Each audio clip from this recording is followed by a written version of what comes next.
notre attitude peut faire réussir ou échouer un projet. Il est plus facile d'apprendre de nouvelles compétences que d'expérimenter une transformation de cœur et un changement d'attitude. Dans la Bible, Jésus a bien mis en évidence ce principe en enseignant qu'il faut d'abord s'occuper de notre cœur avant de tenter de mettre notre vie en ordre. Il a dit que lorsque le cœur est contaminé par de mauvaises choses, c'est le mal qui en découle. Par contre, quand le cœur est rempli de bonnes choses, c'est du bien qui en ressort.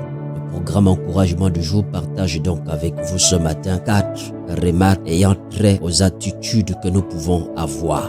Premièrement, vous devriez savoir que votre attitude face à une tâche affectera son résultat. Proverbe 23:7, car il est tel que sont les pensées de son âme. Voyez-vous, ce sont vos attitudes qui révèlent l'objet de vos pensées. Pensez-y.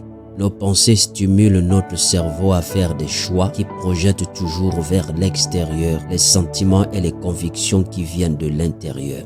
Il est tout à fait normal que vos attitudes dévoilent si vous avez peur ou si vous êtes confiant, si vous êtes déprimé ou encouragé, ou si vous êtes audacieux face aux défis à relever. Voilà pourquoi nous disons que votre attitude déterminera en grande partie soit la défaite, soit le succès de vos tâches ou encore de vos projets.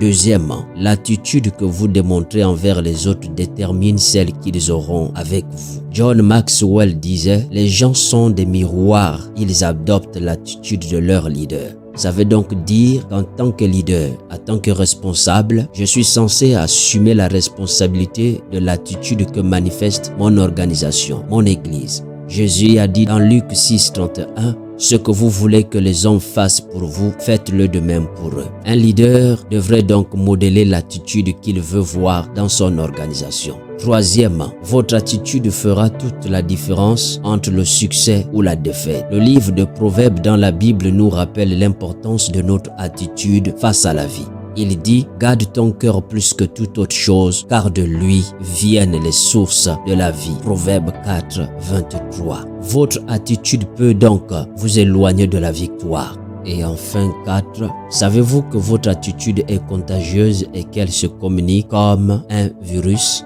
Voici donc quelques idées pour pouvoir mettre en place une stratégie pour aider à changer les attitudes dans votre milieu ou dans votre environnement. Premièrement, démontrez vous-même la bonne attitude à avoir. Deuxièmement, identifiez les gens ayant, par exemple, un défi à ce niveau et mettez-les en contact avec des personnes qui manifestent une bonne attitude sous votre responsabilité. Que Dieu vous bénisse.